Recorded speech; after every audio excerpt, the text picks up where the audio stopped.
हैं, इस्कॉन के संस्थापक आचार्य।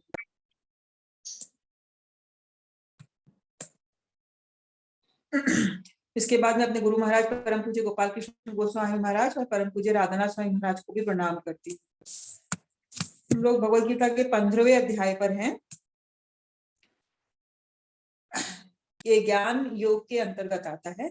हमने इसके पहले 2 अध्याय कर लिए हैं। 13वां अध्याय था प्रकृति पुरुष का चेतना और 14वां अध्याय था प्रकृति के 3 गुण। आज का जो अध्याय है उसमें 20 श्लोक हैं और इसे हम पुरुषोत्तम योग भी कहते हैं। इसके बाद 16 है दैवी और आसुरी स्वभाव, 17 श्रद्धा के विभाग और 18 संन्यास की सिद्धि। इस चैप्टर को हमने फर्दर 5 सेक्शंस में डिवाइड किया है। तो जो फर्स्ट से 6 श्लोक है उसमें हम देखेंगे कि क्योंकि अभी तक हमने 13th और 14th में क्या देखा, भगवान ने प्रकृति के बारे में बताया और प्रकृति के 3 गुणों के बारे में बताया और फिर हमें ये भी बताया कि इन प्रकृति के 3 गुणों से निकलने का एक ही मात्र साधन है, वो है भक्ति। तो अब इस चैप्टर को भगवान प्रारंभ करते हैं इस भौतिक जगत के बारे में हमें बताने से। इस भौतिक जगत के बारे में जब हम जानेंगे तो हम विरक्ति उत्पन्न कर सकते हैं इससे, है ना, और आध्यात्मिक जगत की ओर अपना मार्ग प्रशस्त कर सकते हैं। और ये भी बताया गया है चैप्टर में कि ये सिर्फ और सिर्फ समर्पण के द्वारा संभव है, अन्यथा नहीं। और फिर हमें और भी आगे भगवान ने बताया कि ये जीव कैसे अपना देहांतरण करता है, मतलब एक शरीर से दूसरे शरीर में जाता है। क्योंकि इन सब की नॉलेज होने से, क्योंकि ये ज्ञान योग के सेक्शन में चैप्टर है, तो हमें जब इस सब की नॉलेज होगी तभी तो हम प्रश्न करेंगे कि हम इस बंधन से कैसे अपने आप को छुटकारा दिलाएं। और फिर 12 से 15 में हम देखेंगे कि इस जगत में हमारे पालनकर्ता के रूप में कृष्ण का क्या रोल है, कृष्ण की क्या स्थिति है, कैसे कृष्ण हमारे पालन करता है, मेंटेनर है, वो हर एक चीज को कैसे मेंटेन करते हैं। और फिर 16, 17, 18 श्लोक को हम त्रिश्लोकी गीता भी कहते हैं। इसमें एक्चुअली वेदों का सार है ना। और फिर आखिरी में जो श्लोक है उसमें ये बताया गया है कि अगर हम कृष्ण को जान लेते हैं तो हम सब कुछ जान सकते हैं। क्योंकि वेदों का भी जो मेन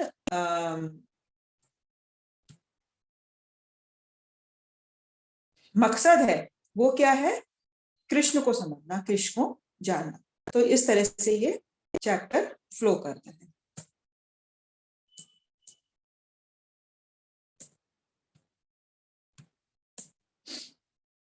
फर्स्ट 6 श्लोक है भौतिक जगत से आध्यात्मिक जगत की ओर, किसके द्वारा, विरक्ति और समर्पण के द्वारा।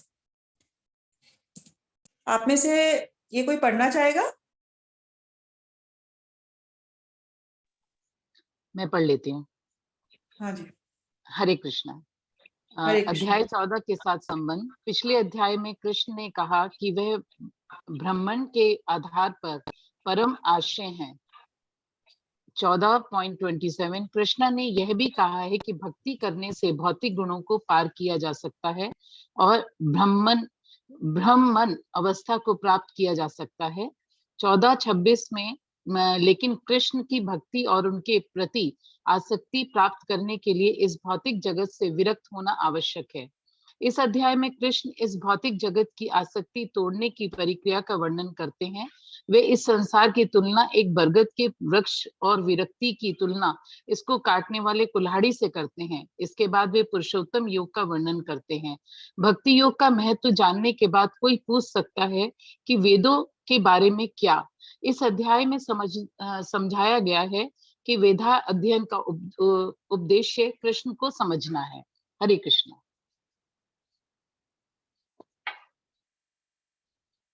हरे कृष्ण माता जी। तो 14 अध्याय में हमने देखा था कि जो आखिरी श्लोक था उसमें भगवान बताते हैं कि वह ब्रह्मन के आधार है और ब्रह्मन के शेल्टर है, मतलब वह ब्रह्मन से ऊपर है, क्योंकि ब्रह्मन को उन्होंने शेल्टर दे रखा है। तो क्योंकि वह भगवान है ना, पुरुषोत्तम भगवान है और ब्रह्मन तो उनके ही एक तरह से ज्योति है। फिर कृष्ण ने 14.26 में ये भी कहा था कि हम सिर्फ भक्ति करने से इन भौतिक गुणों से पार कर सकते हैं। और इस ब्रह्मन की अवस्था तक आ सकते हैं। और ब्रह्मन की अवस्था के बारे में हमने देखा था कि हम एक आध्यात्मिक स्तर पर आ सकते हैं अगर हम भक्ति करेंगे, कि भौतिक गुणों को पार करना बहुत जरूरी है। जब हम इन तीनों गुणों से मुक्त होंगे तभी हम आध्यात्मिक स्तर पर आ सकते हैं, ब्रह्मन स्तर पर आ सकते हैं, अन्यथा हम नहीं आ सकते। नहीं तो हम इन भौतिक गुणों के जो डिक्टेशन है, मतलब जो वैसा हमें कहते हैं हम वैसा ही करते जाते हैं। हम उनके अभी चुंगल में फंसे हुए हैं, उससे निकलने के लिए हमें भक्ति करनी है ना। अब भक्ति तो हम करेंगे, कृष्ण के प्रति आसक्ति भी हमें प्राप्त करने की आवश्यकता है, लेकिन सबसे पहले हमें इस भौतिक जगत से विरक्ति होगी, तभी तो हम भगवान और भक्ति में लगेंगे, नहीं तो हम नहीं लग सकते। तो इस अध्याय में भगवान क्या बता रहे हैं कि कैसे इस भौतिक जगत की जो आसक्ति है उसको हम धीरे धीरे तोड़ सकते हैं। और इस संसार को भगवान एक बरगद के पेड़ से कंपेयर करते हैं, और विरक्ति को क्या कहते हैं कि जो कुल्हाड़ी इस पेड़ को काट सकती है ना। तो ये संसार कैसा है, एक बहुत विशाल बरगद के पेड़ की तरह है, इसको समझ पाना मुश्किल है, इससे बाहर निकलना भी मुश्किल है। लेकिन भगवान उपाय बताते हैं कि अगर हम विरक्ति उत्पन्न कर लेंगे तो विरक्ति एक कुल्हाड़ी का काम करेगी और इस पेड़ को काट सकती है। इस पेड़ के जो बंधन से हम बंधे हुए हैं इस भौतिक जगत से, उससे हम मुक्त हो सकते हैं। और इसके बाद में है पुरुष उत्तम, मतलब अपने भगवान से हम कैसे जुड़ सकते हैं इसका वर्णन करते हैं। और ये सब हमने देख लिया। तो जब हमने भक्ति योग का महत्व देख लिया तो कोई पूछ सकता है फिर वेदों के बारे में क्या। तो वेदों में एक्चुअली जो वेदों को सही तरीके से जानता है, तो वेदों अध्ययन का जो मुख्य उद्देश्य है वह भगवान को ही जानता है। तो इसलिए वेद भी हमें यही समझाते हैं भक्ति योग के बारे में। इसलिए दोनों में कोई अंतर नहीं, कोई भेद नहीं। तो भौतिक जगत की तुलना क्या करी हुई है, एक जेल से कर सकते हैं। हमने वैसे भी कहा है ना, ये क्या है, दुखालय है ना। ये भौतिक जगत एक दुखालय है, तो इसको हम जेल मान सकते हैं। बंदी कौन है इसमें, पोशाक कैसी होगी, हथकड़ी कौन सी है, और जेलर कौन सा है। तो आप में से कोई बता सकता है कि जेल किसके लिए उपयोग किया गया, अगर हम इसे कंपेयर करें भौतिक जगत से, तो जेल किसके लिए है, कोई बताना चाहेगा? मुजरिमों के लिए। हाँ जी, तो जो जेल गलत है, काम करता है। हरे कृष्णा ये माता जेल जी, है बद जीवों के लिए, भौतिक। जो हम भौतिक जब जगत में अपना होते हैं तो हम जन्म मरण के चक्कर में ही रहते हैं, यानी कि इस जेल खाने में, इस संसार में ही लगे रहते हैं। और हम अपने हाँ, कर्म बंधनों से कहते हैं अपने हथकड़ी जो है हमारी कर्म के, जो हमें बार बार आके जन्म लेना पड़ता है और उसी कर्म बंधन में रहते हैं, बंधे रहते हैं। हाँ। तो ये जेल, जो भौतिक संसार है ना, ये हमारे लिए एक तरह जेल के समान है। हम यहाँ पर क्या है, बंदी हैं, क्योंकि हमारा जो वास्तविक जो जगत है जहाँ के हम हैं वह तो आध्यात्मिक जगत है। हम सभी जीव आध्यात्मिक जगत में थे, और आध्यात्मिक जगत में हमारा एक आध्यात्मिक शरीर था, ठीक है। तो उस आध्यात्मिक शरीर से हम भगवान की सेवा करते थे, लेकिन हमने सोचा कि हम भगवान से स्वतंत्र होकर भोग करेंगे। तो भगवान ने कहा कि तुमने ये गलत इच्छा कर दी, हमने गलत काम किया, तो हमें भगवान ने इस भौतिक संसार रूपी जेल में डाल दिया। तो एक्चुअली ये भौतिक संसार, ये भौतिक जगत जिसमें हम आ जाते हैं, यह एक जेल है। और यहाँ पर हम क्या है, बंदी की तरह जीवा, हम सब लोग इसके बंधन में बंध गए हैं। हमें ये जेल ही बहुत अच्छा लगने लग जाता है और हम इससे बाहर निकलने का प्रयत्न नहीं करना चाहते। हम वापस से अपने घर नहीं जाना चाहते। हमारा घर क्या है, आध्यात्मिक जगत, गोलोक वृंदावन, जब भगवान रहते है ना। तो कोई जेल में आ जाता है बंदी, और उसको वहीं सब लोगों से मिलना, हंसना, वहीं का खाना पसंद आ जाता है, वहीं जो उसको सुविधाएं मिल रही है वही उसको पसंद आ जाती है। तो इसमें गलती किसकी है, बंदी की गलती है ना। बंदी ये भूल जाता है कि मेरा खुद का कुछ घर है जहां मुझे यहाँ से भी ज्यादा खुशी मिलेगी। तो हमारा भी यही हाल है। हम जब इस भौतिक जगत में आ जाते हैं तो यहाँ जो थोड़ा बहुत सुख इधर उधर है, थोड़ी बहुत खुशी उन चीजों में मिल जाती है, और वो खुशी भी कैसी होती है, क्षणिक खुशी होती है। लेकिन हम उससे ही संतुष्ट हो जाते हैं, उस क्षणिक खुशी से। हम ये भूल जाते हैं कि हमें हमारे आध्यात्मिक जगत में शाश्वत खुशी मिल सकती है। ये हम भूल जाते हैं। इसीलिए बंधी इस जेल से निकलने का प्रयत्न नहीं करना चाहता, वह बंध गया है। और यहाँ हमें पोशाक कौन सी मिली है? ये हमारा जो शरीर है, हम तो आत्मा है, लेकिन हमें एक ड्रेस मिल गई है। किसी को कुत्ते की ड्रेस मिल गई है, किसी को हाथी की, किसी को इंसान की। तो ये ड्रेसेस हैं। जीवात्मा सब लोग भगवान का अंश हैं। वह बहुत ही पवित्र है, लेकिन उसने अपनी इच्छाओं के कारण और अपने कर्म के कारण अलग अलग पोशाकें ही हासिल कर लिए, है ना। तो ये शरीर हमारी पोशाक बन जाता है, चाहे वह कुत्ते का शरीर हो चाहे इंसान का। इसकी हथकड़ी कौन सी है? इसकी हथकड़ी है ये 3 भौतिक गुण, है ना। तो ये हमें आपको बताया था ना, जैसे सत्व गुण, रजस गुण और तमस गुण। तो रजस गुण को हम सोने की हथकड़ी के रूप में मानते हैं, और रजस को हम मानते हैं जैसे कि चांदी की हथकड़ी, और जो तमोगुण है वह हो गया लोहे की हथकड़ी। लेकिन हमें यह मानना होगा कि हम लोग बंधे हुए हैं इन गुणों के बंधन में, है ना। इन्होंने हमें जकड़ रखा है। तो ये हथकड़ियां कौन है? ये तीनों गुण। और यहाँ का जेलर कौन है? ये तो आप लोग बता सकते हैं, जेलर कौन है जो हमारे पर कंट्रोल कर रहे हैं? कोई बता सकता है? हरे कृष्णा। जेलर है दुर्गा देवी, क्योंकि ये क्या है, दुर्ग के समान हम इसे मान सकते हैं। दुर्ग क्या होता है? दुर्ग होता है एक किला, ठीक है। तो दुर्ग किला होता है, और पहले जब राजा महाराजों का समय था तो उस समय दुर्ग को ही एक जेल बना दिया जाता था, क्योंकि वह बहुत बड़ी बड़ी ऊंची ऊंची दीवारें होती थी। तो इसीलिए इस भौतिक जगत को एक दुर्ग भी कहा जाता है। और इसका इंचार्ज भगवान ने किसको बनाया है? दुर्गा देवी। तो दुर्गा देवी का क्या कार्य है? वह ये कार्य करती है कि जो बंधी बना रहना चाहते हैं उनको इस 3 गुणों में बांध देती है। लेकिन जो भगवान की तरफ वापस मुख करना चाहते हैं, जैसे कि भक्त, तो यही दुर्गा देवी उनकी मदद करती है भगवान के पास जाने के लिए। लेकिन ये दुर्गा देवी क्या है? इस दुर्ग की जेलर है। तो वो बिना टेस्ट किए कभी भी किसी जीव आत्मा को भगवान के पास नहीं जाने देगी। वो हमारे लिए कुछ मुश्किलें उत्पन्न करेंगी, कुछ चैलेंजेस उत्पन्न करेंगी, और अगर हम उन चैलेंजेस को पार करेंगे तभी वह हमें भौतिक जगत से आध्यात्मिक जगत में जाने में मदद करेगी, अन्यथा नहीं करेंगी। नहीं तो वह हमें हमेशा बंधी ही बना रहना देंगी। तो ये काम जो है दुर्गा देवी को भगवान ने सौंपा है। तो यहाँ की जेलर है दुर्गा देवी, ठीक है। लेकिन अब ये स्थान है, ये दुर्ग है, ये दुखालयम है, ये भौतिक जगत है, इसका कोई उद्देश्य तो होगा। तो एक्चुअली भगवान ने इसका ये उद्देश्य बनाया कि हम यहाँ पर रहकर अपनी गतिविधियों से अपने आप को फिर से पवित्र करें, प्योरीफाई करें हमारे इंद्रियों को, हमारे मन को, और शुद्धिकरण करने के बाद हम वापस अपने घर लौट जाए, है ना।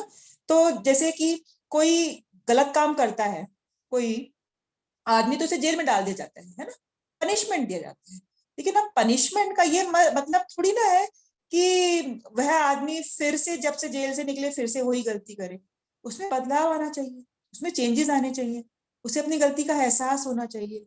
तो इसी प्रकार से जब हम इस भौतिक जगत में आ गए हैं, है ना, तो हमें पता होना चाहिए कि हमें इस भौतिक जगत से निकलना है, इसका यही उद्देश्य है। और हमें भक्ति में लगना है, और भक्ति के बाद हमें फिर से हमारे जो पिता हैं भगवान पुरुषोत्तम, उनके साथ जुड़ना है। तो यह स्थान का ये उद्देश्य है, इस भौतिक जगत का ये उद्देश्य है। ये आज का पहला श्लोक है। आप में से कोई पढ़ना चाहेगा? हरे कृष्ण माता जी। हरे कृष्ण। हाँ जी, उदय जी पढ़िए।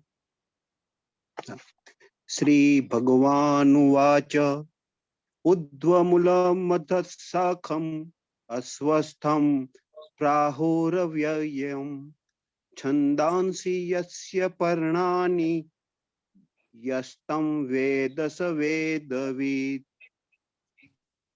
भगवान ने कहा जाता है कि एक शाश्वत अस्वस्थम वृक्ष है जिसकी जड़ें तो ऊपर की ओर है और शाखाएं नीचे की ओर तथा पत्तियां वैदिक स्रोत है। जो इस वृक्ष को जानता है वह वेदों का ज्ञाता है। हरे कृष्ण। हरे कृष्णा। धन्यवाद उमेश जी, है ना। तो ऊर्ध्व मूलम अधः शाखा, इसका क्या अर्थ हुआ कि इसकी जो मूल मतलब इसकी जो जड़ें हैं वह उल्टी हैं, ऊपर की तरफ जा रही, और जो शाखें हैं वो नीचे की तरफ जा रही है। नॉर्मल वृक्ष होता है कोई तो हमें पता है कि जड़ें नीचे जमीन में जाती हैं और शाखाएं ऊपर होती हैं, लेकिन ये वृक्ष ऐसा है। और इस वृक्ष का नाम क्या है? अश्वत्थ वृक्ष। अश्वत्थ वृक्ष बरगद के लिए यूज करते हैं, है ना। और यहाँ पर इसके लिए शाश्वत वर्ड भी यूज हुआ है। तो ये शाश्वत क्यों है? एक्चुअली हमें पता है कि ये जो भौतिक जगत है क्योंकि नित्य है, कंटिन्यूसली चलता ही रहता है ना, क्योंकि कोई ना कोई यहाँ बंदी रहेगा ही रहेगा, है ना। तो इसीलिए इसको, वैसे तो भौतिक जगत हम कहते हैं कि उसका जो वह मतलब कभी मैनिफेस्ट होता है ना, प्रत्यक्ष रूप में आता है, कभी अप्रत्यक्ष हो जाता है, कभी में दिखाई देता है, कभी नहीं दिखाई देता है। लेकिन हमें पता है कि भौतिक पदार्थ तो हमेशा रहते हैं, है ना, जो 5 महाभूत हैं।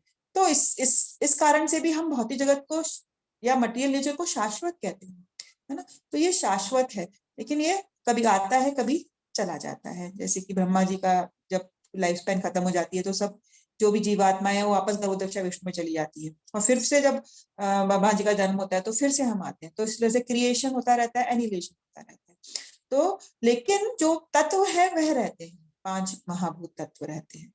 अब इस वृक्ष को हम सोच सकते हैं कि बरगद के पेड़ से ही क्यों कंपेयर किया है, क्योंकि हम सभी जानते हैं कि बरगद का पेड़ ही बहुत विशाल होता है और बहुत कॉम्प्लेक्स होता है। इसको समझ पाना बहुत मुश्किल होता है ना, कि इसकी जड़ें कहाँ से आ रही हैं। हम देखते हैं कई बार उसमें नीचे और जड़ें निकल आती है, ऊपर से नीचे की तरफ जड़ें दिखाई देती हैं, और इसमें अगर कोई पंछी घुस जाए तो उसको अपना रास्ता ही नहीं मिलेगा, इतना डीप होता है, ये कॉम्प्लेक्स होता है एक तरह से, है ना, बहुत।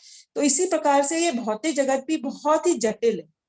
तो उसकी जटिलता के कारण इसे हम बरगद के पेड़ से कंपेयर कर रहे हैं, है ना। और इस श्लोक में भगवान क्या कह रहे हैं कि इसमें हरी भरी पत्तियां भी दिखाई दे रही हैं। तो ये पत्तियां हम किससे कंपेयर कर सकते हैं? जो वेदों के जो कर्म कांड सेक्शन जो इसमें बताया गया है कि जो वेदों को फॉलो करेंगे उन्हें मतलब ये हेवनली प्लैनेट्स मिलेगा, इंद्रलोक, आप ऊपर जा सकते हो, स्वर्ग में जा सकते हो। तो हमें जो कर्मकांड की चीजें हैं वो हमें पत्तियों से कंपेयर किए गए। क्यों? क्योंकि पत्तियां हमें हरी भरी और अच्छी लगती है। तो जब हम इस धरती पे आते हैं तो हमें जो वेद के कर्मकांड सेक्शन है कि ये कर्म करोगे तो ये फल मिलेगा, तो वो इंसान को अच्छा लगने लगता है। इसीलिए पत्तियों को वैदिक कर्मकांड से कंपेयर किया गया है। और फिर एंड में भगवान कहते हैं कि अगर कोई इस वृक्ष को जान जाता है, मतलब कि इस भौतिक जगत के नेचर को, ये भौतिक जगत कैसे कार्य करता है, ये सब कुछ अगर हम जान जाते हैं तो वह वेदों का परम ज्ञाता है। तो ऐसा नहीं है कि हम सिर्फ इसको जान के ही रह जाएं, जानने के बाद हमें इसके बंधन से निकलने का प्रयत्न भी करना पड़ेगा। अब इसके तात्पर्य में प्रभुपाद कहते हैं, अच्छा उसके पहले हमने आपको बताया कि ये ऊपर नीचे क्यों है, क्योंकि ये आध्यात्मिक दुनिया का एक प्रतिबिंब है, एक रिफ्लेक्शन है। जो सब कुछ आध्यात्मिक जगत में है वो ही रिफ्लेक्शन फॉर्म में इस आध्यात्मिक जगत में है, ठीक है ना। अब इसकी सतह क्या है? तो अब जैसे आप पिक्चर में देख रहे हैं, इस प्रकार का वृक्ष आपने कभी देखा है? उल्टा वृक्ष कभी नहीं देखा। लेकिन अगर आप ध्यान से सोचें तो जब कभी आप किसी पानी के स्रोत के पास जाते हैं तो पानी के स्रोत में एक्चुअल जो वृक्ष होते हैं उनका हमें प्रतिबिंब दिखाई देता है। और अगर हम उस प्रतिबिंब को देखें तो वह ऐसा ही है। उस प्रतिबिंब में हम देखेंगे कि जड़ें ऊपर की तरफ है और शाखाएं नीचे की तरफ है। तो रियल में ऐसा कोई ट्री नहीं होता, ये तो प्रतिबिंब है। इसीलिए इस भौतिक जगत को भी प्रतिबिंब ही कहा गया है। अब हमने देखा कि ये जो इसका सतह क्या है, तो जो पानी का सरफेस है ना, जहां से रिफ्लेक्शन हो रहा है वो इसका सरफेस कहलाएगा। तो इस भौतिक जगत की सतह क्या है? हमारी इच्छाएं, ये भौतिक जगत किस पे टिका हुआ है? हमारी इच्छाओं पे टिका हुआ है ना। पहली जड़ कौन सी है? कहाँ से हम उत्पन्न हुआ है भौतिक जगत? ब्रह्मा जी से उत्पन्न हुआ है। तो इस भौतिक जगत की पहली जड़ कौन है? ब्रह्मलोक, क्योंकि ब्रह्मा जी से ही सारे जीव उत्पन्न होते हैं, वह हमारे क्रिएटर हैं। फिर इसकी शाखाएं, शाखाएं किससे कंपेयर की गई है? विभिन्न प्रकार के जो ग्रह होते हैं, है ना, 14 ग्रह होते हैं ऊपर और नीचे सब मिला के, तो जो सारे ग्रह हैं वो अलग अलग शाखाएं हैं। पत्ते क्या है? वेदों का कर्म कांड खंड। फल क्या है? अब इस पे अगर इस वृक्ष पे फल लगेंगे तो फल क्या है? जब हम कोई कर्म करेंगे तो हमें फल के रूप में धर्म, अर्थ, काम, मोक्ष की प्राप्ति होगी। तो ये सब क्या है? फल। इच्छाएं पूरी होंगी, पैसा मिलेगा, हमें मुक्ति मिलेगी, तो वो इसके फल है। फिर इसका पोषण करना होगा, तो हम नॉर्मल वृक्ष को पोषण करने के लिए पानी डालते हैं, तो इसका पोषण किससे होता है? प्रकृति के 3 गुणों से। प्रकृति के 3 गुणों से ही ये भौतिक वृक्ष फल फूलता है ना। 3 गुण ही हमें सारा कार्य करवाते हैं। तो इस भौतिक जगत जो बढ़ता चला जा रहा है, ये जो कॉम्प्लेक्सिटी बढ़ती जा रही है, हम इसके बंधन में क्यों फंस रहे हैं? इसको पोषण किससे मिल रहा है? 3 गुणों से मिल रहा है। और बरगद का पेड़ ही क्यों? क्योंकि ये विशाल और जटिल होता है। तो इस प्रकार से इसके फर्स्ट 2 श्लोक में इस भौतिक जगत को एक वृक्ष से कंपेयर किया गया है और इसे एक प्रतिबिंब माना गया है आध्यात्मिक जगत का। अब प्रभुपाद जी इसके तात्पर्य में कुछ कहते हैं, आप में से कोई पढ़ना चाहेगा? हरे कृष्णा माता जी। हाँ जी, पढ़िए। यद्यपि इस संसार में ऐसे वृक्ष का जिसकी शाखाएं नीचे की ओर हों और जड़ें ऊपर की ओर कोई अनुभव नहीं है, किंतु कुछ ऐसी भी हैं। ऐसा वृक्ष जलाशय के निकट पाया जा सकता है। हम देख सकते हैं जलाशय के निकट उगे वृक्ष का प्रतिबिंब जल में पड़ता है तो इसकी जड़ें ऊपर और शाखाएं नीचे की ओर दिखती हैं। दूसरे शब्दों में ये जगत रूपी वृक्ष आध्यात्मिक जगत रूपी वास्तविक वृक्ष का प्रतिबिंब मात्र है। ये आध्यात्मिक जगत का प्रतिबिंब हमारी इच्छाओं में स्थित है। जिस प्रकार वृक्ष की प्रतिबिंब जल में रहता है, इच्छा की इस प्रतिबिंब भौतिक प्रकाश में वस्तुओं में स्थित होने का कारण है। जो व्यक्ति इस भौतिक जगत से बाहर निकालना चाहता है, उसे विश्लेषिक अध्ययन के माध्यम से इस वृक्ष को भली भांति जान लेना चाहिए, फिर वह इस वृक्ष से अपना संबंध विच्छेद कर सकता है। हरे कृष्णा माता जी, धन्यवाद। हरे कृष्ण, धन्यवाद सुनील जी, है ना। तो हमने आपको समझा ही दिया कि इसकी शाखाएं नीचे हैं, जड़ें ऊपर हैं। ऐसा वृक्ष हम सिर्फ केवल प्रतिबिंब में देख सकते हैं, और प्रतिबिंब कहाँ से पड़ता है? जल की वजह से, जल का जो सतह है उससे पड़ता है। तो ये जो वास्तविक वृक्ष आध्यात्मिक जगत में है उसका प्रतिबिंब है, ठीक है ना। और ये क्यों बनता है? हमारी इच्छाओं की वजह से। हमने इच्छा करी भगवान से अलग होकर इंद्रिय तृप्ति करने की, इसलिए ये बना, है ना। और जो व्यक्ति इस भौतिक जगत से बाहर निकलना चाहता है तो उसे वैश्विक अध्ययन करना पड़ेगा, उसे समझना पड़ेगा, इस वृक्ष को भली भांति पहचानना होगा, है ना, इसकी जटिलता को पहचानना होगा और 3 गुणों को समझना होगा। और जब वह इस वृक्ष को जान जाएगा तो उसे समझ में आ जाएगा कि ये भौतिक जगत मेरे रहने लायक जगह नहीं है, और उसे विरक्ति उत्पन्न होगी और इससे वह अपना संबंध इससे विच्छेद कर पाएगा, अन्यथा नहीं कर पाएगा। अब प्रभुपाद जी कहते हैं कि ये वृक्ष वास्तविक जगत का प्रतिबिंब है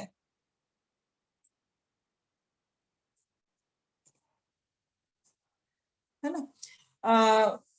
आध्यात्मिक जगत में सब कुछ है, ये भौतिक जगत उल्टा प्रतिबिंब है। अतः आध्यात्मिक जगत में इस प्रकार की विविधता होनी चाहिए।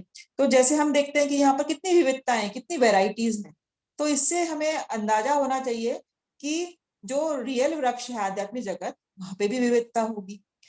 और प्रकृति क्या है? प्रकृति परमेश्वर की बहिरंगा शक्ति है, एक्सटर्नल एनर्जी, और पुरुष जो है वो साक्षात परमेश्वर है। ये हमने भागवत गीता में पहले पढ़ चुके हैं, है ना।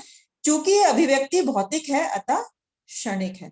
तो हमने बताया ना, अभिव्यक्त होता है, कभी व्यक्त होता है, कभी अव्यक्त हो जाता है। तो जो व्यक्त और अभिव्यक्त हो रहा है वह क्षणिक है, लेकिन जो प्रकृति के पदार्थ हैं वह तो शाश्वत है, क्योंकि भगवान से उत्पन्न है। जो भी चीज भगवान से आ रही है वह शाश्वत होती है। अब प्रतिबिंब भी क्षणिक होता है, क्योंकि कभी वह दिख जाता है, कभी हमें नहीं दिखता है, परंतु वह सूत्र जहां से प्रतिबिंब आ रहा है वह शाश्वत है ना। तो ये जो भौतिक जगत है उसकी उत्पत्ति किसने करी है? भगवान श्री पुरुषोत्तम ने करी है, और वो तो शाश्वत है ही। वास्तविक वृक्ष के भौतिक प्रतिबिंब का हमें विच्छेदन करना होता है, हमें इससे अलग करना है अपने आप को। जब कोई कहता है कि अमुक व्यक्ति वेद जानता है, तो वह व्यक्ति वेदों के कर्म कांड द्वारा आकर्षित होता है मोस्टली। तो नॉर्मल लोग होते हैं ना, वह वेदों को जानने का मतलब समझते हैं कि उसमें जो भी कर्म कांड के अंदर का जो भी चीजें बताई गई है वही सब कुछ वेद है ना। तो वह इस वृक्ष की सुंदर हरी पत्तियों के प्रति हमेशा आकर्षित रहता है। जो अच्छी अच्छी चीजें हैं, फल मिलेगा, ये अच्छा करोगे तो अच्छा फल मिलेगा, मुझे स्वर्ग जाना है, ऐसी चीजें वेदों में बताई गई है। तो लोग ज्यादातर इनसे ही आकर्षित हो जाते हैं। लेकिन ऐसे लोग वेदों के वास्तविक उद्देश्य को नहीं जान पाते, क्योंकि वेदों का जो मेन उद्देश्य है वह भगवान ने स्वयं प्रकट किया है, और वह यह है कि इस प्रतिबिंब वृक्ष को काट कर हम आध्यात्मिक जगत के वास्तविक वृक्ष को प्राप्त करें। ये मेन उद्देश्य है। तो जो इसको समझ पाता है वही वास्तविक में सही ज्ञाता है ज्ञान का। अब अगले श्लोक में भी इस वृक्ष के बारे में बताया गया है कि इस वृक्ष की शाखाएं ऊपर फैली हुई है, नीचे फैली हुई है, मतलब सब जगह उसकी शाखाएं दिखाई देती हैं। ये प्रकृति के 3 गुणों द्वारा पोषित होता है। इसकी टहनियां इंद्रिय विषय है। इस वृक्ष की जड़ें नीचे की ओर भी जाती हैं, जो मानव समाज के सकाम कर्मों से बंधी हुई है। आपने कोई बरगद का वृक्ष देखा है? उसमें अलग से कुछ जड़ें भी आपको दिखाई देती है ना। तो वो जड़ें क्या किससे कंपेयर कर रहे हैं? मानव समाज के सकाम कर्म, जो हम यहाँ पर सकाम कर्म कर रहे हैं। सकाम कर्म मतलब जिन कर्मों को करने से हमें फल की इच्छा है। तो ये जो जड़ें निकल रही हैं, हम उनको इससे कंपेयर कर सकते हैं, और यही एक वास्तविक कारण है सकाम कर्म जो हमें इस बंधन में बांधा हुआ है। इसकी जो छोटी छोटी टहनियां हैं उनको इंद्रिय विषयों से कंपेयर किया गया है। तो इस प्रकार से इस ट्री को भौतिक जगत से कंपैरिजन किया गया है। इसकी शाखाएं 4 दिशाओं में फैली हुई है। अब शाखाओं के आप अगर देखें तो निचला हिस्सा है, एक ऊपरी हिस्सा है। तो निचली हिस्सा को हम मान सकते हैं निचले वाले ग्रह, जिन ग्रहों में मनुष्य, जानवर इत्यादि रहते हैं। और जो शाखाओं के ऊपरी हिस्सा है उसको हम मान सकते हैं ऊपरी ग्रह, है ना, उच्च प्रजाति, जहाँ पे कि देवता, गंधर्व और ये सब लोग रहते हैं। तो इस प्रकार से हम देखते हैं कि शाखाओं को हम ग्रहों में विभाजित कर सकते हैं। और जो पोषण हो रहा है प्रकृति के 3 गुणों द्वारा हो रहा है। कभी कभी हम पाते हैं कि पर्याप्त पानी के अभाव में भूमि का एक भाग बंजर है, और कभी कभी एक क्षेत्र बहुत हरा भरा हो जाता है। इसी तरह जहां भौतिक प्रकृति के विशेष गुण मात्रा में आनुपातिक रूप से अधिक होते हैं, जीवन की विभिन्न प्रजातियां तदनुसार प्रकट होती हैं।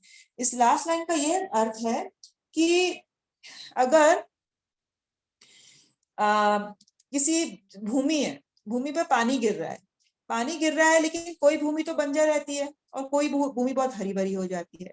तो जहां जहां भौतिक प्रकृति के गुणों का अधिकता है, जैसे सत्व गुण की अधिकता है, तो वहां उस प्रकार का प्रजातियां होंगी। जहां रजस गुण की ज्यादा प्रपोर्शन है, वहां उस प्रकार के लोग ज्यादा दिखाई देंगे आपको। और जहां तमोगुण है तो असुर लोग हैं, तांत्रिक लोग हैं, तो इस प्रकार के लोग आपको प्रोड्यूस होंगे। तो जिस जिस रेशियो में पे गुण की मात्रा बढ़ जाती है, उसी प्रकार से विभिन्न विभिन्न प्रजातियां भी प्रकट होती है। वृक्ष की टहनियां क्या है? इंद्रिय विषय है। विभिन्न गुणों के विकास से हम विभिन्न इंद्रिय विषयों का भोग करते हैं। जिस प्रकार से हमने हमारे को डेवलप किया, अगर हमने सत्व गुण को डेवलप किया तो हम क्या करते हैं? ज्ञान से अपने आप को इंद्रिय तृप्त करते हैं। अगर हमने रजस गुण किया है तो कुछ प्राप्त करके हम अपने आप को इंद्रिय तृप्त करते हैं। और अगर हमने तमोगुण विकसित किया है तो हमें सोने में आनंद आता है, आलसीपन में आनंद आता है। तो इस प्रकार विभिन्न गुणों के विकास से हम विभिन्न विभिन्न प्रकार के इंद्रिय विषयों का भोग करते हैं। शाखाओं के जो सिरे हैं वह इंद्रियां हैं, यथा जैसे कि कान, नाक। तो जो टिप्स हैं ब्रांचेस, उनको हम इंद्रियों से कंपेयर कर सकते हैं। और जो टहनियां हैं, छोटी छोटी टहनियां निकलती हैं ब्रांचेस में से, वह हम मान सकते हैं कि इंद्रिय विषय है। इंद्रिय विषय मतलब जैसे कि शब्द, रूप, स्पर्श, गंध इत्यादि, वो हमें अट्रैक्ट करते हैं। इसकी जो सहायक जड़ें हैं वह क्या है? राग और द्वेष। हमें किसी के प्रति राग होता है, किसी के प्रति द्वेष होता है, और उसके हिसाब से ही हमें कष्ट और इंद्रिय भोग होता है।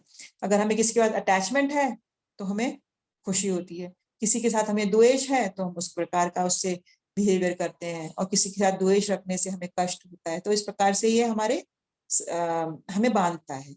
और धर्म अधर्म की प्रवृत्तियां इन्हीं गौर जड़ों से उत्पन्न हुई मानी जाती हैं, जो चारों दिशाओं में फैली हुई है। तो इसकी जो जड़ें हैं वो सब जगह फैली हुई है। और जड़ें मतलब जैसे राग द्वेष वगैरह, और इनके कारण ही हम कभी धार्मिक काम करते हैं, कभी अधार्मिक काम करते हैं।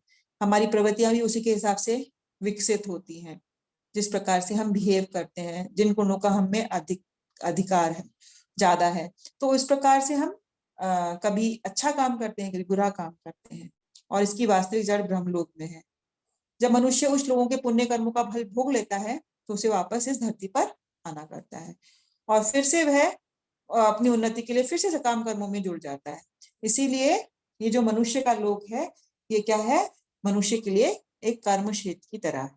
यहाँ पर आकर वह कुछ कर्म करता है, उसका फल भोगने के लिए ऊपर चला जाता है।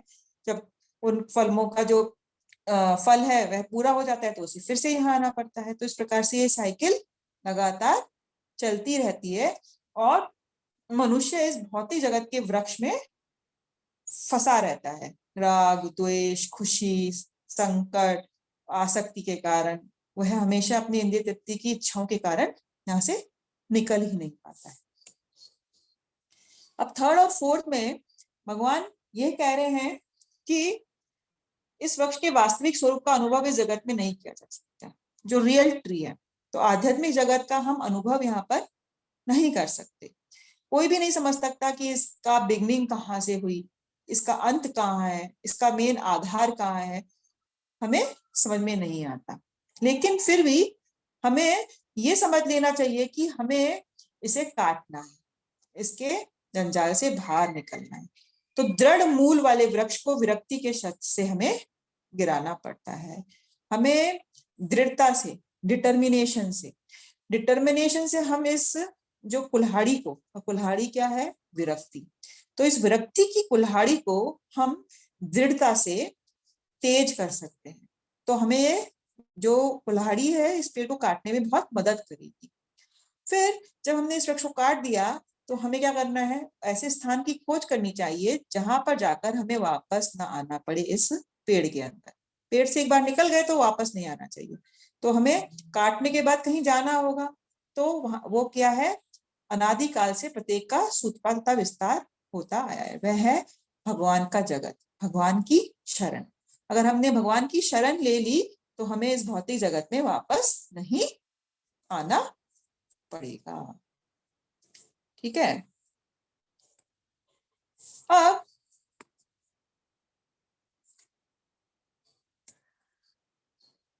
जब इस वृक्ष के भौतिक विस्तार में कोई फंस जाता है तो उसे फिर ये समझ में नहीं आता कि ये कितनी दूर तक है, इसका शुभारंभ क्या है। तो मनुष्य को फिर अगर जिज्ञासा है तो वैसे कारण की खोज करना चाहेगा।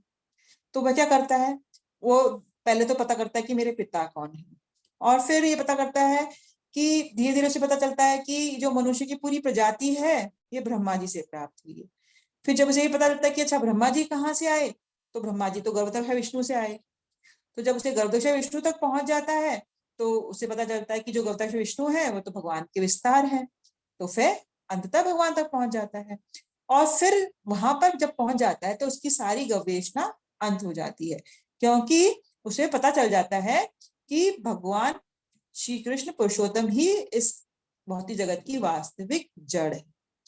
तो मनुष्य को इस वृक्ष के उद्गम परमेश्वर की खोज करनी पड़ती है, लेकिन उस परमेश्वर की खोज वो अकेले नहीं कर सकता। उसे ऐसे व्यक्तियों की संगति करनी होती है जिन्हें ऑलरेडी परमेश्वर का ज्ञान प्राप्त है। तो हमें डिवोटीज का संग करना होता है, भक्तों का संग करना होता है कि भक्तों को परमेश्वर के बारे में नॉलेज है। तो अगर हम ऐसे व्यक्तियों का संग करेंगे तो हमें भी परमेश्वर की खोज में मदद मिलेगी। और फिर इस ज्ञान से क्या होगा, मनुष्य धीरे धीरे वास्तविकता का इस छदम प्रतिबिंब से अलग हो जाएगा, इस फॉल्स रिफ्लेक्शन से वह अपने आप को अलग कर सकेगा। और जब संबंध विच्छेद हो जाएगा तो वह वास्तव में मूल वृक्ष में स्थित हो सकता है, मतलब वापस से आध्यात्मिक जगत में फिर से वापस जा सकता है। तो एक्चुअली ये जो 4 वर्सेस हैं उसमें हम देखेंगे कि अलग अलग जो पेड़ के पार्ट्स हैं उसको इस भौतिक जगत के अलग अलग चीजों से कंपेयर किया गया है। और फिर जब इस भौतिक विश्व को हमने जान लिया तो हमें इसकी मूल जड़ को जानना होगा। तो हमें पता चल जाएगा कि मूल जड़ तो भगवान है ना। और वो हमें कैसे पता चलेगा? जब हम भक्त का संग करेंगे, जब हम शास्त्र पढ़ेंगे तो हमें पता चल जाएगा। तो जब हमें मूल जड़ की प्राप्ति हो जाएगी तो हम फिर इस भौतिक जगत से अपने आप को विरक्त करेंगे और विरक्ति के बाद हम भगवान के पास वापस जा सकते हैं। तो यही इन 4 श्लोक का एक्चुअली में सारांश है। अब जब हमें शरण लेनी है तो शरण लेने के लिए हमें क्वालिफाई तो करना पड़ेगा, है ना। बिना क्वालिफिकेशन के हम भगवान की शरणागति नहीं ले सकते। तो भगवान ने इस 5th श्लोक में ये बताया है कि कौन सा व्यक्ति भगवान की शरण आराम से आसानी से ले सकता है। तो भगवान क्या कह रहे हैं कि जो झूठी प्रतिष्ठा, मोह तथा कुसंगति से मुक्त है, जिसको अपनी प्रतिष्ठा से कोई मोह नहीं, है ना, और जो कि कुसंगति से मुक्त है, जो कि बैड एसोसिएशन नहीं करता है, ऐसा इंसान भगवान की शरणागत ले सकता है। जो शाश्वत तत्व को समझते हैं, उसे एक्चुअली में भगवान के बारे में नॉलेज है, जिन्होंने भौतिक काम को नष्ट कर दिया है, उनमें अपनी सारी इच्छाओं को, जो भौतिक इच्छाएं हमारे मन में है, उसको उन्होंने छोड़ दिया है। अब उनकी क्या इच्छा है? केवल भगवान की सेवा, आध्यात्मिक जगत में वापस जाकर भगवान की सेवा करना। तो उनकी बस यही इच्छा रह गई है। जो सुख और दुख के द्वंद्वों से मुक्त है, किसी भी प्रकार का द्वंद्व, है ना, चाहे हमें खुशी दुख, कभी हमें सक्सेस मिल रहा है, कभी सक्सेस नहीं मिल रहा है, हम उससे परेशान नहीं हो रहे हैं, उसका हमारे पर कोई इम्पैक्ट नहीं हो रहा है। तो ऐसे व्यक्ति जो मोह रहित हो चुके हैं, जिन्हें कोई अटैचमेंट नहीं है इस भौतिक जगत से, ठीक है, जिन्होंने विरक्ति उत्पन्न कर ली, ऐसे व्यक्ति परम पुरुष के शरणागत हो जाते हैं। वही भगवान को सरेंडर करते हैं। सरेंडर का क्या मतलब है? हम पल पल पर ये सोचें कि जो हमारी भक्ति के लिए अच्छा है वो हम करें, तो वही एक्चुअली शरणागति है। लेकिन अगर हम हमारे भौतिक इंद्रियों को तृप्त करने में लगे रहेंगे तो हम भगवान की शरणागत नहीं। तो भगवान की शरणागत होने के लिए हमें ऐसी क्वालिटीज को डेवलप करना पड़ेगा, और जब हम ऐसी क्वालिटीज डेवलप करेंगे तो ही हम भगवान के शाश्वत राज्य को प्राप्त कर सकते हैं, अन्यथा हम नहीं कर सकते। तो जिनको भगवान की शरण लेनी है और आध्यात्मिक जगत में वापस जाना है, उन्हें ये मोह का त्याग करना पड़ेगा, ठीक है ना, किसी प्रकार का मोह का त्याग करना। आप में से कोई ये पढ़ना चाहेगा? हरे कृष्ण हाँ जी, माता जी। हाँ जी। हाँ जी, समर्पण की प्रक्रिया, यहाँ पर शरणागति का अत्यंत सुंदर वर्णन हुआ है। इसके लिए जिस प्रथम योग्यता की आवश्यकता है वह है मिथ्या अहंकार से मोहित न होना। क्योंकि बद्ध जीव अपने आप को प्रगति का स्वामी मानकर गर्वित रहता है, अतः उसके लिए भगवान की शरण में जाना कठिन होता है। उसे वास्तविक ज्ञान के अनुशीलन द्वारा ये जानना चाहिए कि वह प्रकृति का स्वामी नहीं है, उसका स्वामी तो परमेश्वर है। जब मनुष्य अहंकार से उत्पन्न मोह से मुक्त हो जाता है तभी शरणागति की प्रक्रिया प्रारंभ हो सकती है। जो व्यक्ति संसार में सदैव सम्मान की आशा रखता है, उसके लिए भगवान के शरणागत होना कठिन है। अहंकार तो मोह के कारण होता है, क्योंकि यद्यपि मनुष्य यहाँ आता है, कुछ काल तक रहता है और फिर चला जाता है, तो भी मूर्खता वंश वह समझ बैठता है कि वह इस संसार का स्वामी है। इस तरह वह सारी परिस्थिति को जटिल बना देता है और सदैव कष्ट उठाता रहता है। सारा संसार इसी भ्रांत धारणा के अंतर्गत आगे बढ़ता है। लोग सोचते हैं कि ये भूमि या पृथ्वी मानव समाज की है और उन्हें भूमि का विभाजन इस मिथ्या धारणा से कर रखा है कि वह इसके स्वामी हैं। मनुष्यों के इस भ्रम से मुक्त होना चाहिए कि मानव समाज ही इस जगत का स्वामी है। जब मनुष्य इस प्रकार की भ्रांत धारणा से मुक्त हो जाता है तो वह पारिवारिक, सामाजिक तथा राष्ट्रीय स्नेह से उत्पन्न कुसंगतियों से मुक्त हो जाता है। ये त्रुटिपूर्ण संगतियां ही उसे संसार से बांधने वाली हैं। इस अवस्था के बाद उसे आध्यात्मिक ज्ञान विकसित करना होता है। उसे ऐसे ज्ञान का अनुशीलन करना होता है कि वह वास्तव में उसका क्या है और क्या नहीं है। और जब उसे वस्तुओं का सही से ज्ञान हो जाता है तो वह सुख दुख, हर्ष विषाद जैसे द्वंद्वों से मुक्त हो जाता है। वह ज्ञान से परिपूर्ण हो जाता है, तब भगवान का शरणागत बनना संभव हो पाता है। भगवत गीता का 15.5। धन्यवाद माता जी। हरे कृष्णा। धन्यवाद। हरे कृष्णा लवली करेंगे। तो इसमें क्या बताया कि हमें कुछ योग्यताएं होनी होगी, और हमने बताया कि सबसे पहले हमें मिथ्या अहंकार से मुक्त होना होगा। और हमारा सबसे बड़ा मिथ्या अहंकार क्या है? हमारा मिथ्या अहंकार है कि हम अपने आप को शरीर मानते हैं। जब हमने अपने आप को शरीर मानना छोड़ देंगे तो हम इस शरीर से जुड़ी हुई सब चीजों को आसानी से छोड़ सकते हैं। तो बद्ध जीव क्या है? वो बद्ध जीव इस मिथ्या अहंकार में सोचता है कि मैं इस शरीर का स्वामी हूं, है ना। और जब हम अपने आप को स्वामी समझेंगे तो हम किसी की शरण कैसे ले सकते हैं, है ना, नेचुरल है। नौकर कभी भी किसी मालिक की शरण क्यों ले पाता है? क्योंकि उसे पता है कि मैं दीनहीन हूँ, स्वामी बड़ा है, मैं कुछ भी नहीं हूँ, तभी तो वह शरण ले सकता है। तो अगर हम अपने आप को स्वामी मानते रहेंगे झूठे अहंकार में, तो हम भगवान की शरण नहीं ले सकते। तो हमें ये ज्ञान जब मिल जाएगा कि हम एक्चुअली प्रकृति के स्वामी नहीं है, मेन स्वामी तो परमेश्वर है, हम तो भगवान के दास हैं, है ना। तो हम फिर शरणागति की प्रक्रिया प्रारंभ कर सकते हैं, अन्यथा नहीं कर सकते। अगर हमें संसार में सदैव सम्मान की इच्छा रखेंगे तो हम कभी भी शरणागति नहीं ले सकते। तो और अहंकार से क्या होता है? मोह उत्पन्न होता है, और मोह से क्या होता है? हम फिर इस जाल में फंसते चले जाते हैं। कुछ लोग सोचते हैं कि मैं इस भूमि का मालिक हूँ, कुछ लोग सोचने लगते हैं कि मैं इस एक सोसाइटी का मालिक हूँ, कुछ लोग समझ लगते हैं कि मैं इस कंट्री का मालिक हूँ, है ना। इस प्रकार से लोग झूठे अहंकार के कारण अपने आप को कहीं ना कहीं का स्वामी मानते रहते हैं। लेकिन जब उसे आध्यात्मिक ज्ञान आ जाता है तो उसे दूध का दूध और पानी का पानी समझ में आ जाता है कि वास्तव में क्या चीज क्या है, क्या नहीं है। उसे ये समझ में आ जाता है कि जीवेरे स्वरूप कोई नित्य कृष्ण। और जब इसे समझ में आ जाता है, सही सही ज्ञान हो जाता है, तो वह सारे द्वंद्वों से बहुत आसानी से मुक्त हो जाता है, और फिर वह भगवान की शरणागति ले सकता है ना। तो हमें इसीलिए इस आध्यात्मिक ज्ञान का अनुशीलन करना चाहिए, इस आध्यात्मिक ज्ञान को प्राप्त करने का प्रयत्न करना चाहिए, क्योंकि इस आध्यात्मिक ज्ञान के द्वारा ही हम लोग भगवान के प्रति शरणागत हो सकते हैं और सारे द्वंद्वों से अपने आप को मुक्त करा सकते हैं। अब जब भगवान ने ये बता दिया कि जब जो इंसान मुझे शरणागति कर देगा तो उसे मेरा धाम प्राप्त होगा, तो भगवान कह रहे हैं कि जो शरणागत व्यक्ति है उस धाम को प्राप्त करेगा, और उस धाम की जो क्वालिटीज हैं वह अगले श्लोक में बताते हैं। आप में से कोई श्लोक पढ़ना चाहेगा?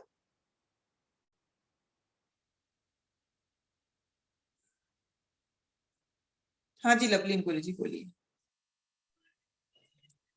न तद्भष्यते सूर्यो न शशंको न पर्वकः यद्गत्वा न निवृत्तान्ते तद्धम परमं मम। मेरा परम धाम ना तो सूर्य या चंद्र के द्वारा प्रकाशित होता है और ना अग्नि या बिजली से।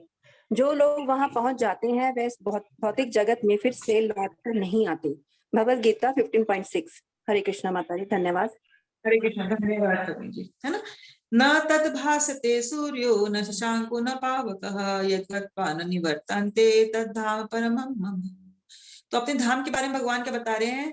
वह धाम में न तो सूर्य की आवश्यकता है, न चंद्रमा की आवश्यकता है, वह वहां पे कोई अग्नि नहीं चाहिए, कोई बिजली नहीं चाहिए। क्योंकि हमें भौतिक जगत में कैसे समझ में आता है? भौतिक जगत में हमें पता है कि हमें प्रकाश करना है तो हम अग्नि जलाते हैं, और अग्नि तो हम पुराने जमानों में जलाते थे जब लाइट नहीं होती थी, इलेक्ट्रिसिटी नहीं होती थी। आज जब हमें अंधेरा दूर करना होता है, जब रात हो जाती है, तो हम क्या करते हैं? बिजली जलाते हैं। तो इस भौतिक जगत पूर्णतः अंधकार से, यहाँ बिना अग्नि या बिना बिजली के हम कुछ नहीं देख सकते, और दिन के टाइम हमें सूर्य की आवश्यकता होती है ना। तो इस प्रकार से ये भौतिक जगत तो एक अंधकारमय जगत है। लेकिन भगवान अपने धाम के बारे में क्या बता रहे हैं? मेरे धाम में सूर्य चंद्रमा की कोई आवश्यकता नहीं है, कोई बिजली अग्नि की आवश्यकता नहीं है, वह तो स्वयं प्रकाशित है, वह सेल्फ एफ्लुजेंट है। भगवान से इतना तेज निकलता है कि उस तेज से ही पूरा आध्यात्मिक जगत प्रकाशित रहता है। वहां पे अलग से किसी भी चीज की आवश्यकता नहीं होती, भगवान का तेज ही सफिशिएंट है वहां पर प्रकाश करने के लिए। गोलोक वृंदावन से जो रोशनी निकल रही है वो इतना तेजोमय है कि उससे पूरा आध्यात्मिक जगत हमेशा प्रकाशित रहता है। तो इतना ऐसा जगत है वे। तो और भगवान बाद में क्या बोल रहे हैं, यद गत्वा न निवर्तन्ते, जो लोग वहां पहुंच जाते हैं एक बार, वह फिर इस भौतिक जगत में लौटकर नहीं आते। और ऐसा क्यों है, क्योंकि उन्होंने इस भौतिक जगत के दुखों को ऑलरेडी पार कर लिया होता है। उन्हें समझ में आ जाता है कि ये भौतिक जगत हमारे रहने लायक जगह नहीं है। तो जब वे भगवान की सेवा में वापस अपने आप को जोड़ लेते हैं, तो फिर से वो इच्छा नहीं करते वापस आने की। तो जब भगवान के धाम हम वापस चले जाएंगे, तो हमें इस भौतिक जगत में नहीं आना होगा और हम इस जन्म मृत्यु जरा व्याधि के चक्कर से अपने आप को मुक्त करा सकते हैं। अब भगवान ने क्या किया कि शरणागत कैसे हो सकते हैं ये बता दिया, फिर बता दिया कि मेरा धाम तो ऐसा है। अब भगवान ये बता रहे हैं कि वो क्या कारण है जिसकी वजह से इतना सब कुछ बताने के बाद भी जीव एक देह से दूसरे देह में चला जाता है, वह इस साइकिल को रोक नहीं पाता है। तो ये 7 से 11 में भगवान बता रहे हैं। क्या कह रहे हैं, ममेवांशो जीवलोके जीवभूतः सनातनः मनश्ष्ठानि इंद्रियाणि प्रकृतिस्थानि कर्षति। इस बद्ध जगत में सारे जीव मेरे शाश्वत अंश हैं। बद्ध जीवन के कारण वे 6 इंद्रियों के घोर संघर्ष कर रहे हैं, जिसमें मन भी सम्मिलित है। तो अब भगवान में यहाँ पे बताया है, ममेवांशो जीव, सारे जीव मेरे ही अंश हैं, है ना। हमने आपको पहले बताया था कि जो सोल है वह जो परमात्मा है उसका एक अंश है।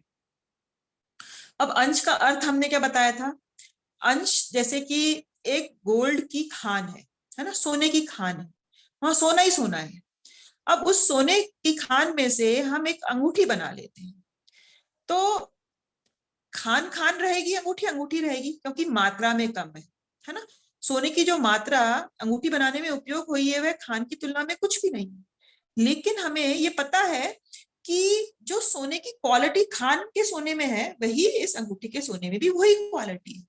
इसी प्रकार से हम लोग भी क्योंकि भगवान के अंश हैं, तो हमारी जो क्वालिटीज है ना, जो गुणता है हमें, वह भगवान के समान है। और भगवान की क्या क्वालिटीज है, सच्चिदानंद, है ना, सच्चिदानंद। तो हम जो एक आत्मा है उसकी भी क्वालिटी क्या होती है, शाश्वत सच्चिद आनंद, full of bliss knowledge and happiness, eternity, हमेशा शाश्वत रहती है, पूर्ण ज्ञान में होती है और कभी भी उसका नाश नहीं होता, शाश्वत होती है। तो हमारी भी ये क्वालिटीज हैं, लेकिन हम क्वांटिटी में स्मॉल है, क्योंकि आत्मा को क्या बोलते हैं, अनु, और परमात्मा को क्या बोलते हैं, विभु। तो हम भगवान का एक अंश है, पार्ट है ना। अब भौतिक जो मायावादी लोग होते हैं, वह क्या सोचते हैं कि जब भगवान ने विभिन्न अंशों में डिवाइड हो गए हैं, तो भगवान का स्वयं का अस्तित्व खत्म हो गया है। जैसे कि अगर भौतिक जगत में हम एग्जाम्पल लें, एक कागज लें, एक कागज को बहुत सारे टुकड़ों में वापस में फाड़ दें, तो हम उसको फिर से जोड़ के एक पूरा कागज नहीं बना सकते। हम उसको टेप से चिपकाने की कोशिश करेंगे तो भी वह फिर से वो कागज नहीं बन सकता, क्योंकि भौतिक जगत में क्या है, एक चीज अगर टूट जाती है तो वह हम जोड़ नहीं सकते। लेकिन ऐसा भगवान के अंशों में नहीं है। भगवान के अंश अपने आप में पूर्ण है ना, ठीक है। भगवान के अंश, भगवान का अंश और उनकी पूरी क्वालिटीज हैं उसमें। तो जिस प्रकार से भौतिक चीज को हम तोड़ देते हैं, वैसे भगवान नहीं टूटते। लेकिन जो मायावादी लोग ये सोचते हैं कि भगवान ने अपना अस्तित्व छोड़ दिया है, और जब हम मुक्त हो जाएंगे तो जो ये अंश है वह भगवान में मिल जाएगा, मर्ज हो जाएगा और उसका अस्तित्व नष्ट हो जाएगा। ऐसा नहीं होता। हम भगवान के अंश हैं और हमारा जो इंडिविजुअलिटी है, हमारी जो शाश्वतता है, अगर हमारा जो क्वालिटीज है, हम अगर एक इंसान है, हमारे सोल हमेशा वह अपना मेंटेन करके रखेगा। जब हम मुक्त होकर जाएंगे, आप भी गए मैं भी गई, तो आपका रिलेशनशिप भगवान के साथ अलग है, मेरा भी रिलेशनशिप भगवान के साथ रहेगा। वह कभी भी भगवान में के बाद या लिबरेशन के बाद मिल नहीं जाता। ऐसा नहीं कि हम हमारा अस्तित्व खो देंगे, हमारा अस्तित्व बना रहेगा। इसीलिए हम भगवान के साथ आदान प्रदान कर सकते हैं। लेकिन जो मायावादी लोग वो सोचते हैं कि मुक्ति के बाद अब हम हमारा अस्तित्व खो देंगे, हमारा अस्तित्व मिट जाएगा और हम भगवान में मिल जाएंगे, भगवान से एक हो जाएंगे। ऐसा कभी भी नहीं। हमारा अस्तित्व हमेशा बना रहेगा, क्योंकि हम जब इस संसार को छोड़कर आध्यात्मिक जगत में जाएंगे, तो हमें भगवान वहां पर एक आध्यात्मिक शरीर देते हैं। है ना। और वो जो आध्यात्मिक शरीर होता है वह भगवान के जो विष्णु दूत होते हैं उनके समान होता है, भगवान जैसा ही स्वरूप होता है बिल्कुल, वो 4 हाथ वाला। थोड़ा सा डिफरेंस होता है उसमें, जैसे कि भगवान में कस्तूरबा और श्रीवत्सा होता है, वह हमारे आध्यात्मिक शरीर में नहीं होगा, लेकिन हमारा शरीर बिल्कुल जो है वो भगवान के शरीर के समान होगा आध्यात्मिक जगत में, और हम भगवान के साथ वहां जाके बात कर सकते हैं, भगवान के साथ आदान प्रदान कर सकते हैं, रिलेशनशिप रख सकते हैं। तो इस प्रकार से यहाँ पे डिस्क्राइब किया गया है। लेकिन अभी क्या है, हम क्योंकि बद्ध जीव हो गए हैं अभी, है ना, नित्य बद्ध जीव हमें कहा जाता है। क्यों? क्योंकि हम इन इंद्रियों के घेरे में फंस गए हैं, इस शरीर के बंधन से फंस गए हैं, और जो जो शरीर हमें मिला है हम उसके हिसाब से अब इंद्रिय तृप्ति करना चाहते हैं। और इन सबका जो लीडर है वो कौन है? मन। मन में हम जो भी सब हम देखते हैं इंद्रिय विषय की चीजें, जो इंद्रियां होती हैं वह मन में स्टोर करती रहती हैं। अच्छा, ऐसा भोग करने से ऐसा सुख मिलता है, अगर हमने ये चीज देखी तो ऐसा आनंद मिलेगा, ये चीज खाई तो ये आनंद मिलेगा। तो जो हमारा मन है वो सब चीजों को स्टोर करता रहता है। तो इस प्रकार से मन को हम कहते हैं ना, मन ही हमारी मुक्ति का कारण बन सकता है और मन ही हमें बंधन में बांध सकता है। तो भगवान यहाँ पर यही कह रहे हैं कि हमारे इस बद्ध जीवों का कारण हमारी मन और इंद्रियां हैं, और इसके कारण हम हमेशा से अनंत काल से संघर्ष करते आ रहे हैं। हमें लोगों को तो पता ही नहीं है कि ये भौतिक जगत में रहना एक संघर्ष है। हर पल पे, हर कदम पे हम महसूस कर सकते हैं कि कितना कठिन है, कितना संघर्ष में है ये।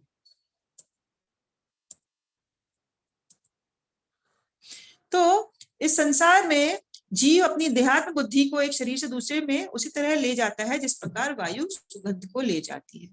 इस प्रकार वह एक शरीर धारण करता है और फिर उसे त्याग कर दूसरा शरीर धारण करता है। तो इस श्लोक में बताया गया है, क्योंकि अभी हमारी बुद्धि कैसी है? बॉडी से रिलेटेड है, हम बॉडी को ही अपने आप मान रहे हैं, है ना।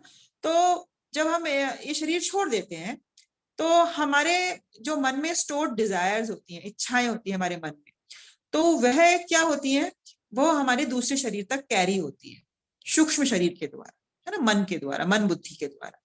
तो जिस प्रकार से आपने कभी देखा है कि जब वायु चलती है, किसी गार्डन के थ्रू वायु जाती है, तो वहां पे जितने भी फूल होते हैं उनकी सुगंध को वह अपने साथ ले जाती है वायु। तो उसी प्रकार से हम भी हमारी इच्छाओं को, हमारे कर्मों को एक शरीर से दूसरे शरीर में ले जाते हैं, ठीक है ना। अब क्या होता है कि इस प्रकार जब दूसरा स्थूल शरीर हम प्राप्त कर लेते हैं, हमने दूसरा स्थूल शरीर क्यों प्राप्त किया? जैसे कि अगर हमारी कुत्ते बिल्लियों जैसे भोग करने की इच्छाएं है हमारे मन में, तो हम वह इच्छा जब मरेंगे तो हमारे दूसरे शरीर में कैरी करेंगे। तो हमारे जो सूक्ष्म शरीर को शरीर मिलेगा वह हमारी इच्छाओं के अनुसार मिलेगा। तो जब हम दूसरा स्थूल शरीर धारण करते हैं तो हमें हमारी इच्छाओं के अनुसार इंद्रियां मिलती है ना। जैसे कुत्ते की इंद्रियां अलग है, हाथी की इंद्रियां अलग है, हमारी इंद्रियां अलग है। तो जो जिस प्रकार का भोग हमने करने की इच्छा करी थी उस प्रकार की इंद्रियां में मिल जाती है, और मन इनका सेंटर होता है। तो इस प्रकार वह इंद्रिय विषयों के एक विशिष्ट समुच्चय का भोग करता है, पर्टिकुलर टाइप ऑफ उसको इंद्रियां मिल जाती है। अब ये भगवान ने समझा दिया कि इस प्रकार से हमारा स्थानांतरण होता है और हम हमारी इच्छाओं को कैरी करते हैं दूसरे शरीर में, और उसके हिसाब से ही हमें दूसरा शरीर मिलता है, और उस शरीर की जो इंद्रियां उससे जुड़ी होती हैं उस प्रकार से हम भोग कर पाते हैं। अब जो ये जो श्लोक है इसमें भगवान समझाते हैं कि मूर्ख व्यक्ति ये नहीं समझ पाते कि जीव किस प्रकार अपना शरीर त्याग रहा है, उन्हें कोई मतलब नहीं है। वह क्या सोचते हैं कि ये शरीर खत्म, सब कुछ खत्म, जब तक शरीर है मौज मस्ती करेंगे, हमें इसे एंजॉय करना है, ये हमें शरीर इसीलिए मिला है ताकि हम इसका भोग कर सकें। तो उन्हें इस चीज से मतलब नहीं है कि वह किस प्रकार प्रकृति के गुणों के अधीन है, वह जब शरीर का त्याग करेगा तो क्या होगा, उसे दूसरा शरीर क्यों मिला है, मुझे इस प्रकार का शरीर क्यों मिला है, इस प्रकार के प्रश्न वो कर ही नहीं सकता, क्योंकि वह व्यक्ति क्या है, मूर्ख है। तो मूर्ख न तो समझ पाते हैं कि जीव किस प्रकार अपना शरीर त्याग सकता है, नहीं वह समझ पाते हैं कि किस प्रकार प्रकृति के गुणों के अधीन रहकर वह शरीर का भोग कर रहा है। लेकिन जो व्यक्ति की आंखें ज्ञान से प्रशिक्षित होती हैं, जिसे ज्ञान चक्षु कहते हैं, जो ज्ञान के आईज से देख पाता है वह सब कुछ देख पाता है कि नहीं, मैं प्रकृति के गुणों के अंदर हूँ, मुझे शरीर मिला है, ऐसा शरीर मिला है तो क्यों मिला है, और मैं अपनी इच्छाओं को बदल सकता हूँ। अगर मैंने अपने जीवन में सत्व गुण का विकास किया, मैंने भक्ति करी, तो मेरी इच्छाएं वैसी होंगी, और वैसी इच्छाएं होंगी तो जब मैं शरीर त्यागूंगा तो मुझे दूसरा शरीर मिलेगा, तो मुझे भक्ति करने की और सहायता मिलेगी। या फिर मैंने पूर्ण भक्ति कर ली, प्योर डिवोशन करा, तो मैं हो सकता है भगवान के धाम वापस जा सकता हूँ। तो ज्ञान से ये सब चीज उसको पता चल जाती है, तो वह ठीक ठीक देख पाता है कि एक्चुअली वह बाउंड है और उसे फ्री होना है। नॉलेज के द्वारा ही हम ये समझ सकते हैं कि अभी हम बंधे हुए हैं और हमें इस बंधन से मुक्त होना है, अन्यथा हम नहीं समझ सकते। तो ये आखिरी श्लोक है, इसमें क्या बोल रहे हैं भगवान कि जो आत्म साक्षात्कार को प्राप्त प्रयत्नशील योगी जन ये स्पष्ट रूप से देख सकता है। कौन सा व्यक्ति देख सकता है? जो सेल्फ रियलाइजेशन के पाथ पे है, जो आत्म साक्षात्कार के पथ पर है ना, वह व्यक्ति ही, वह योगी ही ये स्पष्ट से देख सकता है कि क्यों शरीर का देहांतरण हो रहा है। लेकिन जिनके मन विकसित नहीं है और जो आत्म साक्षात्कार प्राप्त नहीं है, जो सेल्फ रियलाइज नहीं है, जो नॉर्मल इंसान है, वह कोशिश करके भी ये नहीं देख पाते कि एक्चुअली में जो हो रहा है वह क्यों हो रहा है, क्योंकि वह इतनी ज्यादा इंद्रिय तृप्ति में आसक्त हैं कि उनपे समय नहीं है आत्म साक्षात्कार के लिए। जब उनके पास समय नहीं है आत्म साक्षात्कार के, तो अगर वे थोड़ा बहुत प्रयत्न भी करेंगे तो उनके पास वह आंखें ही नहीं है जिससे वह रियलिटी देख सके। तो ऐसे व्यक्ति के पास जब कोई प्रचार करने जाता है, तो अगर वह उसकी सहायता लेता है, अगर वह इस प्रचारक की आंखों से देखना की कोशिश करने लगता है, तो धीरे धीरे धीरे धीरे उसे पता चलना चलेगा कि ऐसा क्यों हो रहा है। वह प्रश्न करेगा तो उत्तर ढूंढेगा। तो इस प्रकार से धीरे धीरे वह भी आत्म साक्षात्कार के पथ पर आगे बढ़ सकता है, लेकिन हमें कहीं ना कहीं शुरुआत करनी होती है आत्म साक्षात्कार के पथ पर जाने की, और बिना आत्म साक्षात्कार के हम इन सब प्रश्नों के उत्तर नहीं प्राप्त कर सकते। हरे कृष्ण। आप में किसी का कोई प्रश्न है? हरे कृष्णा माता जी, मेरा प्रश्न है, मैं थोड़ा सा आत्मा साक्षात्कार के बारे में अच्छे से और जानना चाहती हूँ। हाँ जी सुमन जी, देखो ये हमने 5th चैप्टर और 6th चैप्टर में भी पढ़ा था। आत्म साक्षात्कार को हिंदी में, इंग्लिश में कहते हैं सेल्फ रियलाइजेशन। ठीक है, अब सेल्फ क्या है? हमने भगवत गीता इतना पढ़ी तो हमें पता चलना चाहिए कि सेल्फ यहाँ पर यूज हुआ है आत्मा के लिए, है ना, क्योंकि हमें बार बार भगवत गीता में क्या कहा जा रहा है कि हम आत्मा है, हम शरीर नहीं। हमें ये शरीर मिला है क्योंकि हमने भोगने की इच्छा करी, तो भोगने की इच्छा करी तो हम बिना शरीर के तो भोग नहीं सकते, तो भगवान ने हर एक जीवात्मा को अलग अलग शरीर दे दिया भोगने के लिए। तो जब इंसान प्रश्न करता है, उसे आध्यात्मिक जीवन की और बढ़ने की इच्छा होती है, तो वो प्रश्न करेगा मैं क्यों दुख उठा रहा हूं, मैं क्यों कभी गुस्सा होता हूँ, कभी अच्छे मूड में होता हूँ, मैं चाह के भी, मैं नहीं चाहता हूं तो भी दुख मेरे जीवन में आ रहे हैं, और खुशी आनी होती है वो भी अपने आप आ जाती है। तो इस प्रकार से जब यह प्रश्न करता है और इन प्रश्नों के उत्तर ढूंढने जाता है, तो वह शास्त्रों का हेल्प लेगा, वह गुरु की हेल्प लेगा, वह किसी भक्त की हेल्प लेगा, तो उसे धीरे धीरे नॉलेज होगी। क्या नॉलेज होगी? भगवत गीता से कि तुम ये शरीर नहीं हो, आत्मा हो। तो जब उसे ये ज्ञान होगा तो वह कहेगा अच्छा अगर मैं आत्मा हूं तो आत्मा का क्या कार्य है? तो भगवान भगवत गीता में बताते हैं कि आत्मा की परमात्मा का अंश है, तो आत्मा का मेन काम है भगवान की सेवा करना, भक्ति करना, और इसके लिए जरूरी नहीं है तुम्हें अभी ये शरीर त्यागना पड़ेगा, है ना, तुम इस शरीर में रहते हुए भी भक्ति कर सकते हो, आत्मा से जुड़े हुए काम कर सकते हो, अपने आप को भौतिक जगत से और इस शरीर की जो इंद्रिय तृप्ति है उससे विरक्त कर सकते हो। तो जब ऐसा इंसान सोचने लगता है तो उसे ही हम कहते हैं आत्म साक्षात्कार। उसको एक्चुअली अपने आत्मा के बारे में नॉलेज हो रही, आत्मा से साक्षात्कार हो रहा है, वह धीरे धीरे इस लेवल पे आ रहा है, इस चेतना पे आ रहा है कि मैं आत्मा हूं, मैं शरीर नहीं। और जब वह इस लेवल पे कंप्लीटली आ जाता है तो फिर वह शरीर से रिलेटेड चीजें, दुख सुख, है ना, सर्दी गर्दी, उस पर कोई इफेक्ट नहीं होता, मान अपमान कुछ भी मिले, क्योंकि उसे पता है कि ये सब तो शरीर को मिल रहा है, आत्मा तो शुद्ध है। तो हम कहते हैं ना प्योर भक्त है, उन्हें वह कितने आनंदित रहते हैं, कितने सेल्फ सेटिस्फाइड रहते हैं, उनमें एक संतुष्टि होती है, एक चमक होती है। क्यों? क्योंकि ऐसे व्यक्तियों ने आत्म साक्षात्कार को प्राप्त कर लिया है, उन्होंने प्रैक्टिस भी लिया है, उसको प्रैक्टिस में भी लाया है। हमेशा हर पल उनको ये कॉन्शियस रहते हैं वो लोग कि हम आत्मा है शरीर में, ठीक है ना। हम लोग भी तो इसी बात पे हैं, हम बार बार हमारे को ध्यान दिलाते रहते हैं कि हम आत्मा है शरीर में। तो यही आत्म साक्षात्कार है ना माता जी, समझ में आया आपको? हरे माता जी कृष्णा। साक्षात्कार का मतलब यही होगा कि भगवान के हम अपने आप को अर्पण करना, सेल्फ, यही है। इंग्लिश में क्या, हाँ जी, इंग्लिश में क्या होता है आत्म साक्षात्कार? सेल्फ रियलाइजेशन, है ना। जी जी रियलाइजेशन क्या? ये रियलाइज करना, बार बार रियलाइज करना कि मैं आत्मा हूं और आत्मा का मेन कर्तव्य है भगवान की सेवा करना, यानी कि भक्ति करना। तो वो ही आत्म साक्षात्कार, माता जी, रियलाइज, जो हर वक्त आत्म रियलाइज करना। साक्षात्कार करता है तभी भगवान को प्राप्त कर सकता है ना। सबसे पहले आत्मा साक्षात्कार का होना बहुत जरूरी है ना। हाँ जी, हाँ जी। जी जब धन्यवाद तक हमें माता यही जी। पता नहीं चलेगा कि हम आत्मा है शरीर नहीं है, हम भगवान को कैसे रियलाइज करेंगे? और आत्मा के साक्षात्कार के बाद ही तो हम परमात्मा, फिर हमें पता चलेगा कि आत्मा के साथ परमात्मा है हमारे शरीर में, जो हमारा संग कभी नहीं छोड़ती है, और आत्मा उस परमात्मा का अंश है। और हम परमात्मा को प्राप्त करना, गोलोक वृंदावन धाम प्राप्त करना ही इस आत्मा का मुख्य उद्देश्य है। तो इस प्रकार से वह भक्ति करता है, और भक्ति करके फिर वह धीरे धीरे भगवान के धाम वापस जा सकता है ना।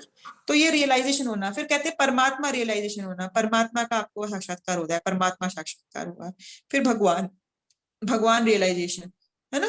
फिर हमें पुरुषोत्तम भगवान श्री कृष्ण का साक्षात्कार होता है, तो फिर हम वापस जा सकते हैं। तो इस प्रकार से साक्षात्कार मतलब रियलाइज करना कि हम आत्मा है शरीर, और और एक उसके माता स्तर पर एक्शन भी करना। जी, हाँ जी, और माता उस जी लेवल पे आपने हमें ये एक्ट भी करना होता है। जी हाँ जी, माता जी, आपने एक बोला ना 3 गुण, 3 गुणों यही होंगे ना, सतो रजो तमो। हाँ जी, सत्वगुण, रजोगुण और तमोगुण, ये 3 बंधन है। क्योंकि हम लोग क्या होते हैं, बॉडी के लेवल पे सोचते हैं तो हम कभी कभी सत्वगुण में होते हैं, कभी कभी गुस्सा हो रहे हैं, बहुत पैशनेट है, ये काम निपटा ले, वो काम निपटा ले, और हम क्योंकि शरीर के लेवल पे सोचते हैं, तो इसीलिए हम इन गुणों से बंधे हुए हैं। तो इन गुणों से पार पाने के लिए हमें शुद्ध सत्व में आना पड़ेगा, और शुद्ध सत्व हम आत्म साक्षात्कार के द्वारा ही आ सकते हैं, भक्ति के द्वारा ही हम इन गुणों को पार कर सकते हैं। तब हमें, जो आपने कभी भक्त को देखा है, जो शुद्ध भक्त होंगे, वो कभी गुस्सा नहीं हो रहे, कभी दुखी नहीं होते, कभी उनको शरीर को कुछ भी दुख मिले, वे हमेशा प्रसन्नचित रहेंगे, क्योंकि उन्होंने हम कहते हैं ना ये सच्ची में योगी है, इसने सच्ची में आत्म साक्षात्कार कर लिया है। क्यों ऐसा कहते हैं? क्योंकि उन्होंने, वो अब इस स्टेज को पार कर गए, गुणों की स्टेज को पार कर गए। और पूरा जो ये भगवत गीता का पढ़ने का मेन एम ही ये है कि हम कैसे इन गुणों को पार कर सकते हैं और अपने आप को शुद्ध सत्व में सिचुएट कर सकते हैं। थैंक यू माता जी, बहुत अच्छे से बताया आपने, धन्यवाद। हरे कृष्ण। ठीक है, तो आज का सत्र हम यही समाप्त करते हैं। धन्यवाद आप सभी का।